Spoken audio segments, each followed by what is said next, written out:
We're going to devote our energies to sports and gardening, all the cultural pursuits as far as they're concerned. In fact, we're going to put the goons to sleep. Meanwhile, we dig.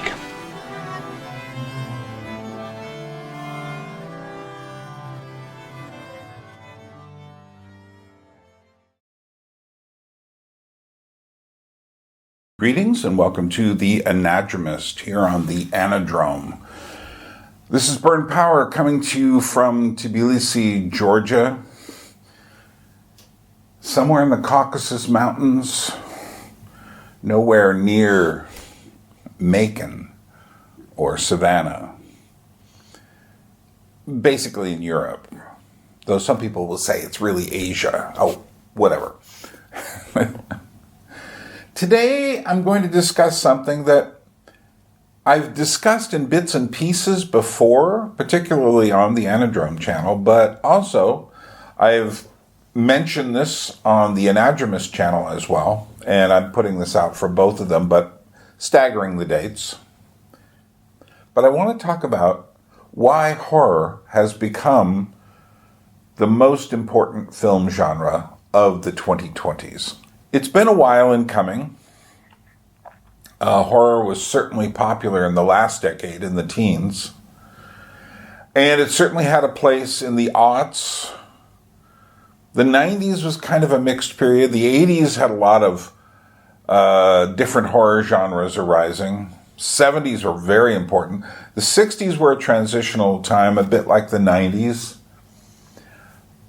The 50s were kind of more geared towards science fiction, and when the horror was there, it was more science fiction, until you get to Hammer films. The 40s was probably the weakest decade ever for horror films, and I think that's because there was a huge, fat, horrible war squatting in the middle of the decade. The 1930s was, in America, the classic period for particularly Universal Studios horror, Frankenstein, Dracula, that sort of thing. And in Germany in the 1920s, silent horror films from that period are absolutely amazing, and there were great horror films being made in the 1920s in America too, particularly the ones featuring Lon Chaney.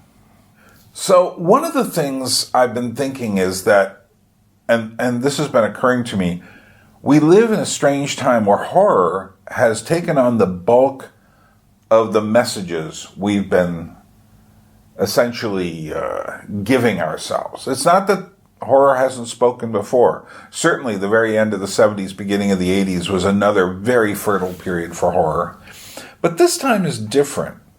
And you know, there have always been horror films that had a mass cultural impact. Films like Psycho, Jaws, The Exorcist, Alien, Silence of the Lambs, Get Out, and one can think of many more. Horror has been reviled and praised, but rarely unnoticed. Horror has reflected the post-60s existentialist crisis in the 1970s. It has shown the dark underbelly in the 1980s America, the sub-zeitgeist.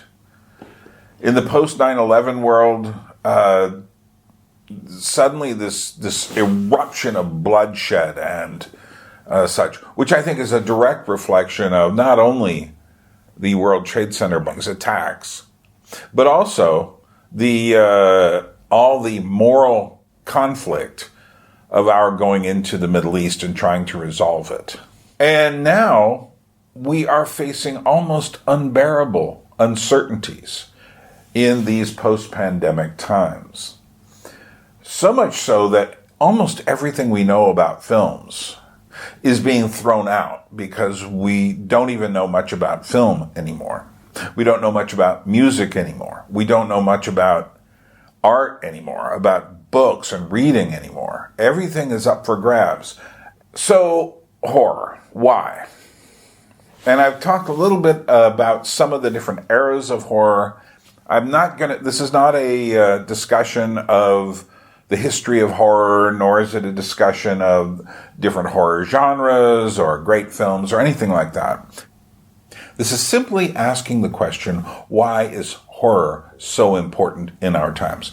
And what do I mean by important? Well, for one thing, in the last few years, particularly 2024 and even this year, the mainstream cinema has essentially cracked. But horror has continued on steadily. But not only continued on steadily, producing some of its best films ever. Of course, it takes a while to ascertain whether the substance is going to remain a great film, or Nosferatu, Robert Eggers' version, or whether Art the Clown will become a cultural icon for the ages. Nevertheless, there's something about this period, because the horror films aren't simply horror films. They are our reflections in a mirror of our uncertainties during this time. Now, there have always been peaks and valleys in horror, as I just mentioned in discussing the different epochs. So the 1940s, as I've already mentioned, was a valley in horror production. And there were several reasons for this. One was this big fat World War II sitting in the middle of the decade. The other is that the Universal monsters were still being produced, but it was all now sequels of sequels. Does that sound familiar? And then you had the Abbott and Costello films. So Abbott and Costello Meet Frankenstein, which also included a great final Bela Lugosi Dracula performance and a great Lon Chaney Jr. performance of the Wolfman. Then you had Abbott and Costello Meet the Mummy, Abbott and Costello Meet Dr. Jekyll and Mr. Hyde, and I think there was one about ghosts. But the point is this: horror films started to become comedies. And I think when you see a period where you get more horror comedies than actual horror films, I think the late 80s is like this too, going into the 90s, you're in a period of transition. This isn't to say there aren't great horror films in the 1940s. There are some of the greatest. And they were made particularly out of RKO Studios with producer Val Lewton, who got people like Jacques Tourneur and Mark Robeson to make films that are among the best in horror film history and in film history. So the 40s was a valley. The mid-90s was a valley up until 1996. And in 1996, the Scream movie came out, Wes Craven's rather postmodern version of a slasher film with a screenplay written by Kevin Williamson. And actually, Wes Craven had tried to make a postmodern film earlier with a film called The New Nightmare, which was acting as if Freddy Krueger was real. But that set off a chain of teen horror films. Urban Legend, I Know What You Did Last Summer, Valentine is kind of an obscure one. And at the same time, we saw the rise of J-horror, or Japanese horror. And those seem to be the predominant strains up until September 11th, 2001. Now, it took a couple of years, because it always takes movies a couple of years to be made, for the new horror aesthetic to emerge. But when it did, oh my goodness. There is a word that people use to describe this. I don't like that word. Let's just call it extreme gore. Films like Saw and Hostel begat dozens and dozens of other films of a vast variety of different qualities. Also, the aughts was a period of reboots, for horror, the Texas Chainsaw Massacre, and quite a few others. This went on and got stale by the end of the decade, although my favorite horror film of the 21st century, the French film Martyrs, or Martyrs, was made in 2008. But nevertheless, people were in the mood for something different, and eventually you had films like The Conjuring and Insidious, which were making their way into popular culture with a new kind of supernatural vibe. And then we get to this thing by the mid-decade called elevated horror, and I'm not a big fan of this phrase myself. Films like The Witch, or later Hereditary, and on and on. And right now, that style is kind of fading away, and something more spectacular, more a bit of irony, but we haven't reached the horror comedy phase yet. But we certainly are in the process of something new occurring during this period. Now, meanwhile, as this is happening, the odds were financially absolutely successful. You had the Lord of the Rings franchise, which was absolutely crucial. You had the Harry Potter franchise. You had comedies, so many comedies, although they were a bit on the raunchy side, much more raunchy than any decade previously. And I think that's part of the reason there was eventually a backlash against them. You had action films, and particularly like the Jason Bourne films, the newly retooled James Bond franchise with Daniel Craig, all emphasizing this more realistic, gritty approach to violence and action. And then, of course, you had the Dark Knight films by Christopher Nolan, the new gritty, super gritty Batman movies, with the standout being The Dark Knight, particularly Heath Ledger's Joker film. And then you had the rise of the Marvel comic universe, starting with Iron Man and going on to Thor, and then connecting all of these stories, much as the comic books were connected. Now, if you were to come into the scene in the early teens, say 2012 or whatever, everything would seem healthy. But something was already happening that was going to change everything. So what's been happening is that the strength of genres has been fading.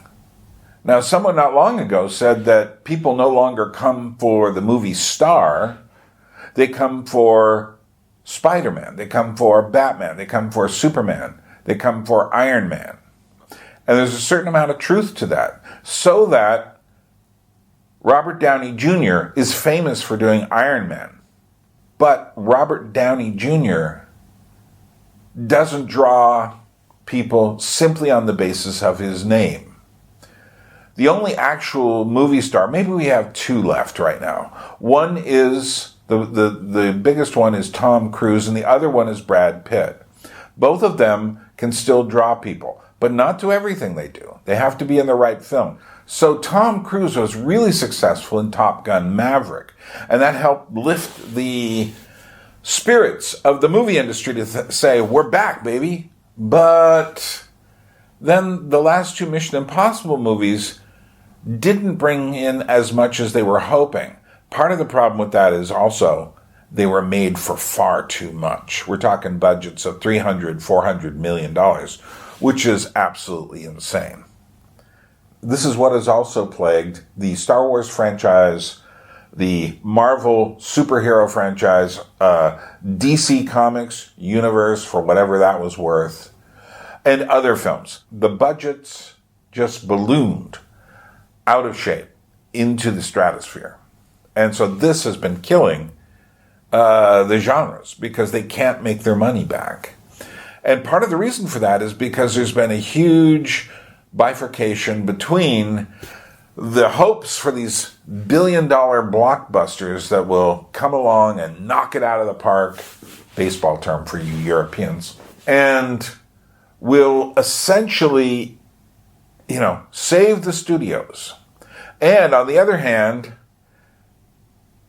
the relative scarcity of mid-budget films, which used to occasionally have a great hit, which brought in much more profit for the studios relative to their budget. But there is a reason why the mid-budget films have been disappearing, and that reason is primarily, as we all know, it's streaming. The fact that you can just sit at home, pick up your magic wand, point it at the screen, click Netflix, because most wands these days, most remote controls have a little button that says Netflix on it, and then just watch whatever you want to watch. And of course, Netflix for a while was considered the golden goose because they made so much money and had so many movies. And then all of the other major movie studios looked at that and said, hey, we're Disney. We need to put our stuff on our channel. Hey, we're Paramount. We need our own channel. We need our own system, online presence, streaming platform. And so they did this. And now there's too many to follow. Essentially what's happened is that streaming costs so much now, it's become cable television 2.0.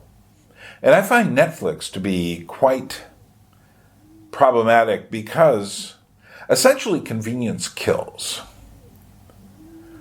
So now everyone can just sit, veg out, Netflix and chill, which somehow is a code word for sex. And then we no longer go to the movie theaters.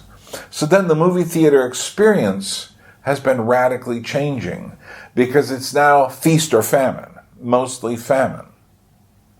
And so that's made the actual box office numbers quite disturbing if you look at them. The pre-pandemic numbers have never quite come back. Although every now and then you'll have a huge hit, the Barbenheimer phenomena. You have Spider-Man, No Way Home. This year you had, of all things, the Minecraft movie, which was quite a sinister omen, if you ask me. Because if that's the future of movies, we're all in trouble. And movie theaters are going to have to do a lot more cleaning up because there was so much popcorn and other stuff being thrown around by Gen Zers and below who'd never been in a movie theater, it seems, and didn't know how to, even the basic rules of being in a movie theater. That's another problem. Movie theaters have become much more problematic because people don't know when to turn off their phones. They seem to think they're watching television, so they keep talking.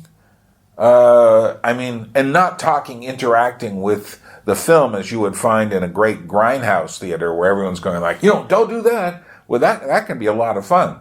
But I mean, just talking because this is a boring section of the film, blah, blah, blah. I think I might as well look at my phone.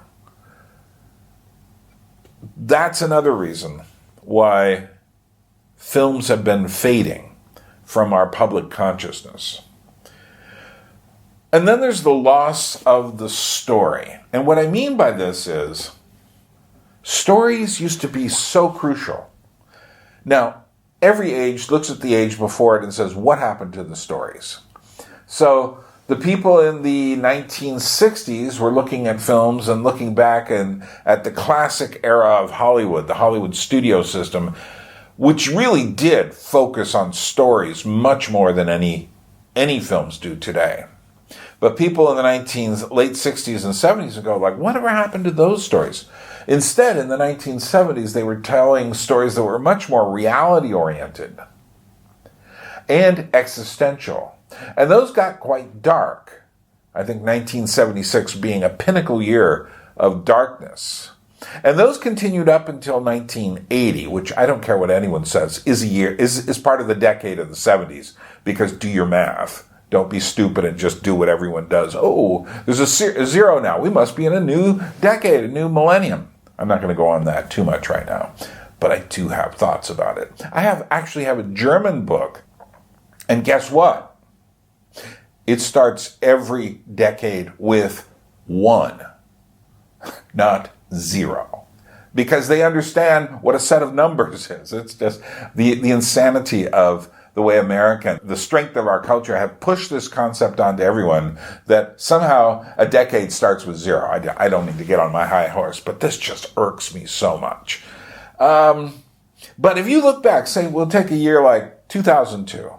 Doesn't seem like a particularly auspicious year, but 2002. And we're going to compare it to today, 2002.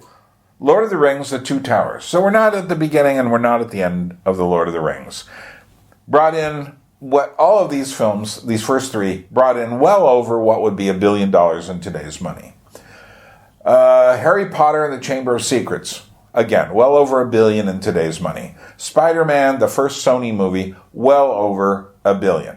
And all of those were good films that featured the story above everything else. Other films from that year, The Pianist by Roman Polanski. I don't care what you think of him. I think this film was him trying to atone for his sins. And the fact is, this film, for me, was the best film of the year. The Pianist, absolutely brilliant. Story, character, signs. Again, another director that a lot of people hit or miss, and that is Mr. M. Night Shyamalan. And it's like Signs was actually a very good, very scary, very odd film. Then you have Chicago, a pretty decent musical. You have Gangs of New York. I can quibble a bit about some of the acting, particularly from the female sector in that movie. But The Gangs of New York was a very interesting movie. A bit of a failure, but a great movie nonetheless. Adaptation, Charlie Kaufman film with 2 Nicolas Cages. How can you go wrong? The Hours, featuring Nicole Kidman with a prosthetic nose. She wins an Academy Award. That's what you have to do to win an Academy Award. Take your little dot of a nose and make it more of a true nose. Hero, great Chinese kind of supernatural adventure film in the mold of Crouching Tiger, Hidden Dragon. And then we had The Bourne Identity. Again, a great action film from the action decade. Punch Drunk Love. Paul Thomas Anderson with, of all people, Adam Sandler doing both of their best films. Minority Report. Steven Spielberg pulls off an amazing science fiction movie. City of God, Brazilian film about the favelas. Oh my goodness, talk about an intense story. And then Spirited Away, Miyazaki, and then Frida, a Julie Taymor film about Frida Kahlo. These are the films of that year.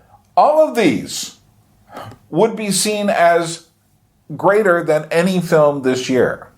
And as much as I like films like Sinners and Weapons, no, they're not better than most of those films. I mean, some of them they are, but for the most part, those films were about stories. And we are still trying to get our bearings again on what makes a good story. We haven't done it. And the studios are now realizing what a huge mistake they've made by ignoring story in favor of the imposition of, and I say this with the critical drinker, the message. And this message, this DEI, woke, trans, hyper-feminist, not in the good sense, message has been polluting films since the middle of the last decade. And now people are just rejecting these films outright. The Marvel films have all been failing because they still have an injection of this toxin in their system. People, no one wants to see a Pixar film with the message in it. It's just propaganda. And I'm not saying there's right-wing propaganda. That doesn't fix the problem. I'm saying we need good stories. And I think anyone who's sensitive to this moment knows what I'm talking about. Then we have the attempt to resurrect genres that have died.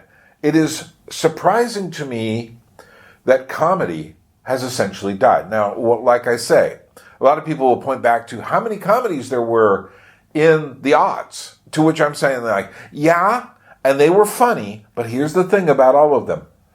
Most of the really funniest ones would have been considered way over the edge by any other standards.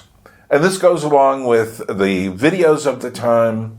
This goes along with a lot of the music, particularly in the early part of the decade. Also, the horror films were over the edge. And so it doesn't surprise me that there came a moment when people were trying to pull back and didn't know how. So this year, they released a new version of Naked Gun with Liam Neeson. It did all right, but it didn't resurrect comedy. Unfortunately, comedy has been siphoned off to Netflix land.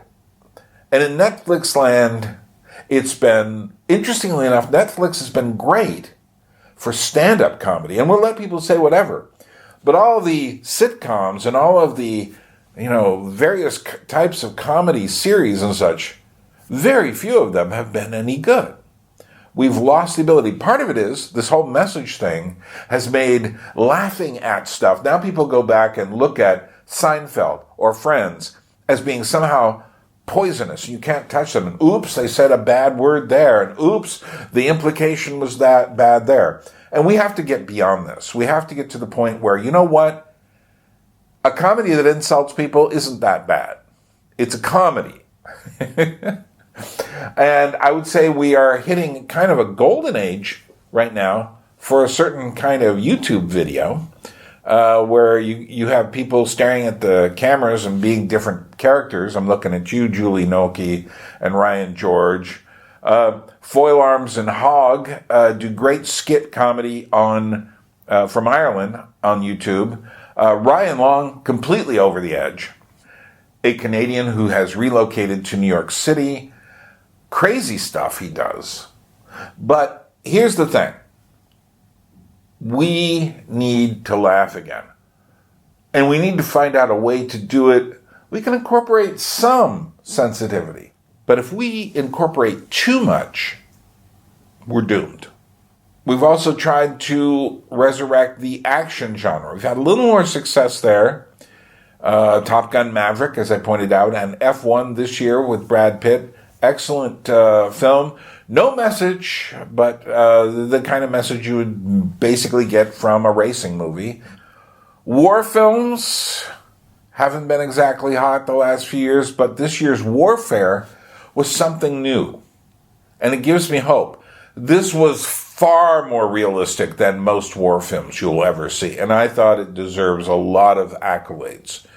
It's not a great story, it's basically just one day. But it's an attempt. Likewise, science fiction films, we've had good science fiction films. And I think the Dune series by Denis Villeneuve is great. But unfortunately, Marvel, through Star Wars, has so disturbed the force by politically revamping it all, it makes people stay away from science fiction. Fortunately, the Dune movies are doing well. So there have been attempts to try to resurrect genres that were always good. But this whole Disney acquisitions thing, buying Fox, buying Lucasfilms, and the MCU all together, it's just been terrible for movies. So the present is something new. We've never been in a moment like this before. You can always make analogies. During the pandemic period, people were saying, I wish I was in the 60s. And I'm going, save the time travel costs. You're already there. You're in a memorable time in history with a lot of chaos and confusion. It mixes up a lot of things into this. But one thing we can say right now, here in 2025, is that no one on earth can predict what 2026 will look like. During the Cold War, for all of its tension, we had a pretty good idea we're probably not going to blow ourselves up this year, and the tensions will remain. You can't travel behind the Iron Curtain, can't go to Cuba, you still can't, but you can go, life will continue. There's more rock music, there's more television, there's more movies. But now where we are, and I think the extra thing that I haven't mentioned, besides the absolute cultural chaos, has been the technological chaos. Now, I mentioned this a bit when we talk about streaming, but AI now is going to change everything. And why? It's not going to make it better. So, for instance, people right now get a lot of their music through Spotify.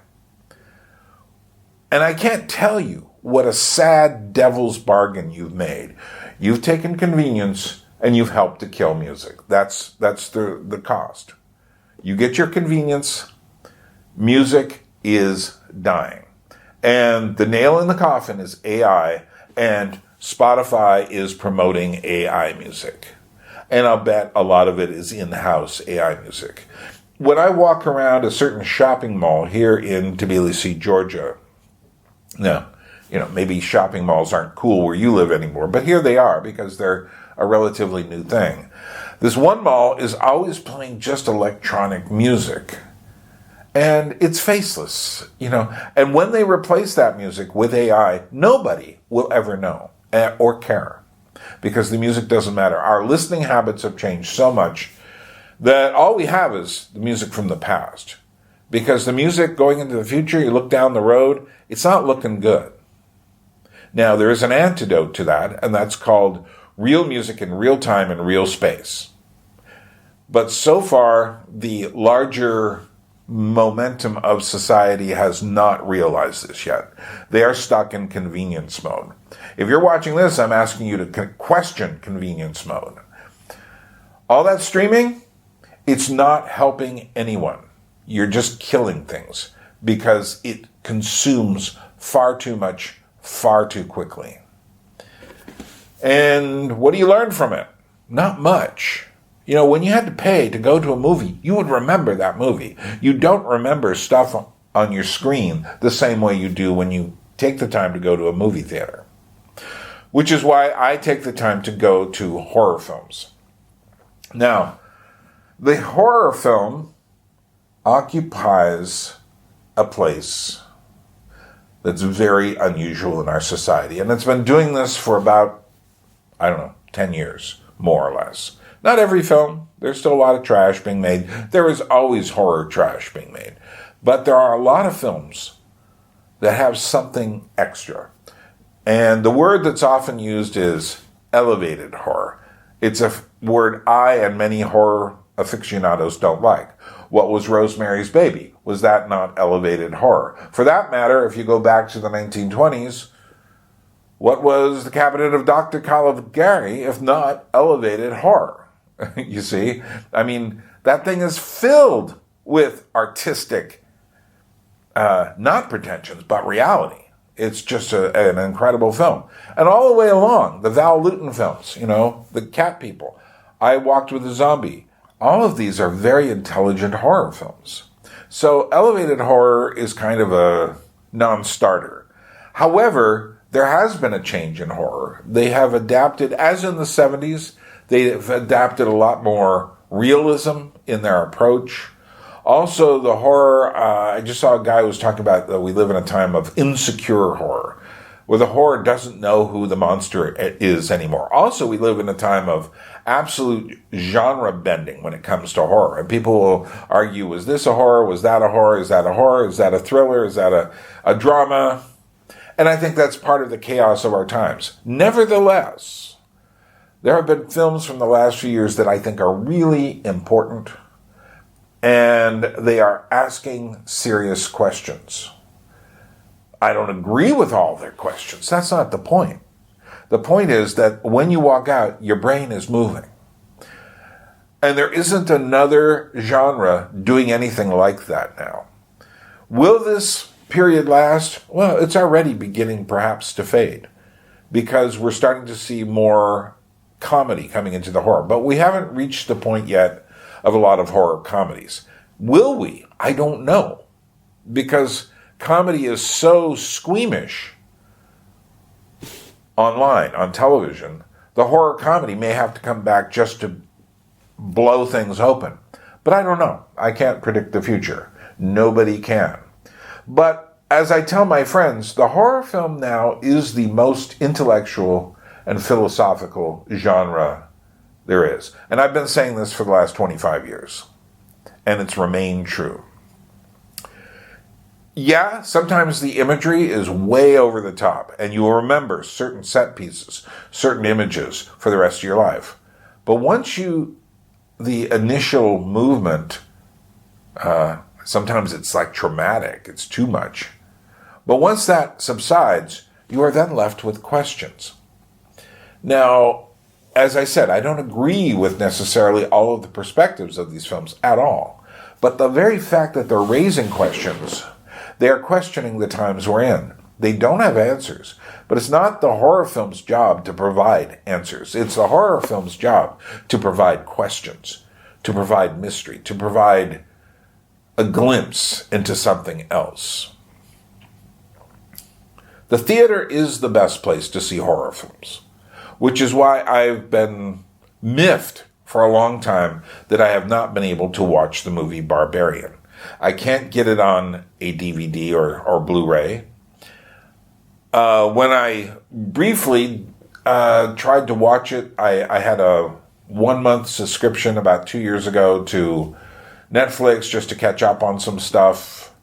And it wasn't on there anymore. They'd taken it off. It's going out, making the rounds somewhere else. And I feel like having these kinds of films on the television or the computer screen, or worse, the phone screen, is just the wrong thing. When you go into a movie theater, it's much more like a dream, and many horror films operate like dreams. Horror doesn't require political vetting in the same way that so many other genres these days do, which is why it has continued to be strong. Horror doesn't need gargantuan budgets to succeed, and various views can be accepted from Christian to postmodernists. So there's a wide variety of views that are instantiated in horror films. When it comes down to it, we live in perhaps the most extremely unpredictable times that there have ever been. And our horror matches our fear and uncertainty. Now, I know there are those people who say, yeah, but you need to remain positive. I'm not talking about negative or positive here. I'm talking about raising questions. And that's what good horror does. And I think in every year, we've had quite a bit of good horror. This year, I could point to Sinners. Ryan Coogler's film is an excellent horror film. I think Weapons, that's still in theaters as I'm speaking, is an excellent horror film. Bring Her Back is similar in some ways to Weapons in its message about children, but it is also an excellent film, if perhaps the most disturbing on this list. And last year, I could think of 20 horror films really worth going to a movie theater to see, and some of them really great. Ranging from films as mysterious as Stop Motion, what was that about?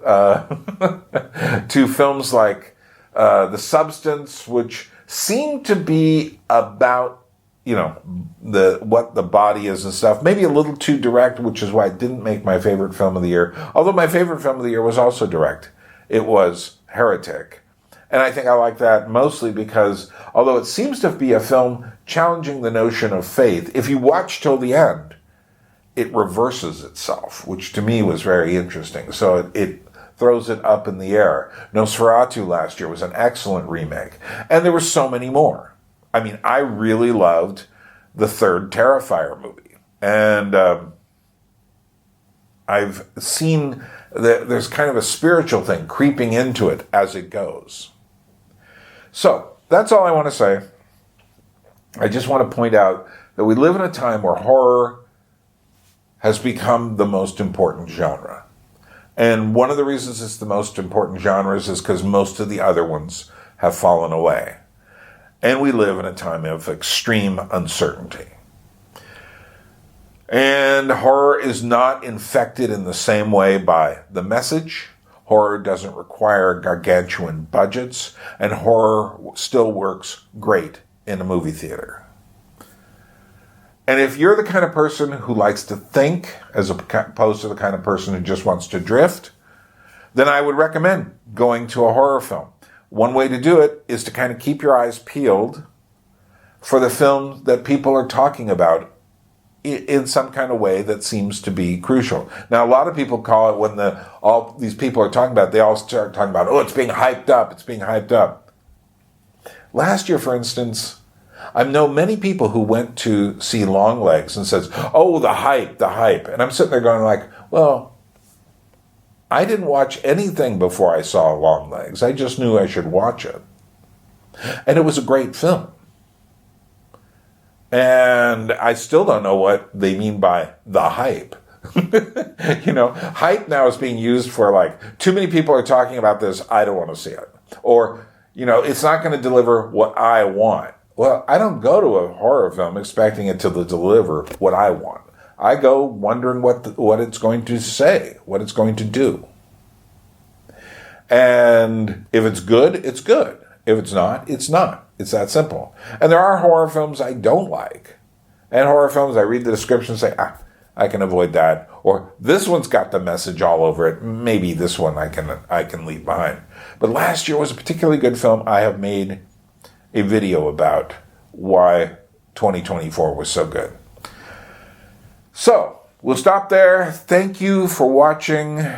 Hey, I have a Patreon. You should go look at it. It's the one place where all of my channels are going to come together. I haven't quite uploaded everything over there yet or made all the links, but there is plenty of stuff over there that's not over here. There's my interview with a woman about Russian punk rock. There are videos over there. Oh, you can watch my 2-hour interview with the Quay brothers. Also coming up there soon will be my interview with Jan Schrankmeyer, puppet film animator. I've got a lot of stuff, and I will be putting more and more of my early versions of the videos there. And for instance, there are some videos that I know, okay, someone's going to stop me from publishing this, and they're going to make a claim, a copyright claim. Not that I can make any money. See, this is one of the things some of you don't understand. Because I live in Tbilisi, Georgia, because of the issues related to YouTube and the issues related to my bank in Alaska, I can't make any money from YouTube on these videos. If you like them, and you have to support me yourself. That's the basic thing. So there are a couple ways to do it. One, go join the Patreon. Two, actually more direct, since all my Patreon money has to go through PayPal anyway, who takes their share, so it's like double the fees plus the other costs. You can donate through PayPal below, and eventually I'm going to make it so that all the PayPal people get into my Patreon for free. So if you can do it either way, or you can buy a copy of my book, of my 3 puppet plays, very strange stuff, $25, helps support the channel. Anything you can do. And if you really want to support the channel, you can go over and spend $35 on my Patreon for my 86-hour history of the 20th century in audio actualities.